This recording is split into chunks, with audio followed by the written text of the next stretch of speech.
Hi guys, it's Kate and it's VEDA day 22. And you may have noticed I missed a few days. I've been a little busy. I went home Thursday and Friday just to see my family and hang out.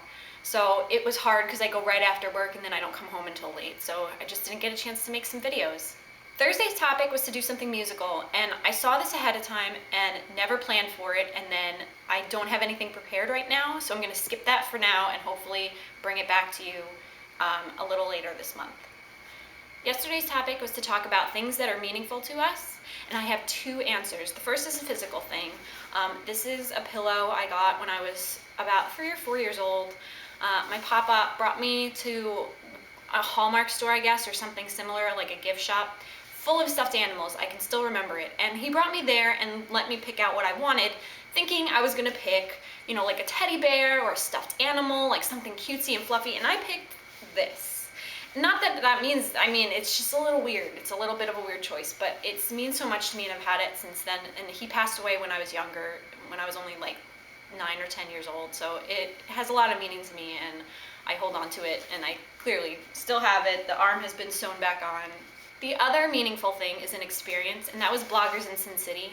And I go into a little bit more detail in a blog post I wrote right after that, so that's the links below. But essentially, I have some anxiety issues, I have some minor health issues, and Vegas taught me that I could really do anything, even if I have these issues. They're not holding me back. So you can read more about that because I don't want to go on and on about it.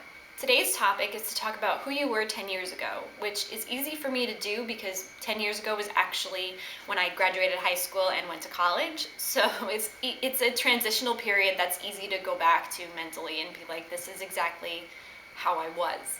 So in high school, I was quirky, I was sarcastic and just loud, and I feel like I was a little bit mean sometimes. So in the 10 years since then, I definitely learned to curb my sarcasm to not be cruel. But in college, it was funny because the first couple nights of college, I cried like a baby and wanted to go home, even though I only lived an hour from home. And it was just such another really good experience for me, because it taught me to live away from home and be independent. And once I got used to it, it was fine, and it was a really great experience because I met new friends, and the people I'm friends with now are the people I met in college. So I think that was like my pivotal point of starting to mature, as is probably typical. You go to college and you kind of grow up a little bit and you have a chance to reset everything you did in high school. Like I said, not that I did anything crazy. I was a pretty quiet girl, but I learned to curb all of my bad habits, like being overly sarcastic and saying whatever crossed my mind. So that's definitely when I started to grow up a little bit. So those are all my answers, and now I'm caught up, and hopefully I'll stay caught up. And I will see you all tomorrow, and I love your faces. Bye, guys.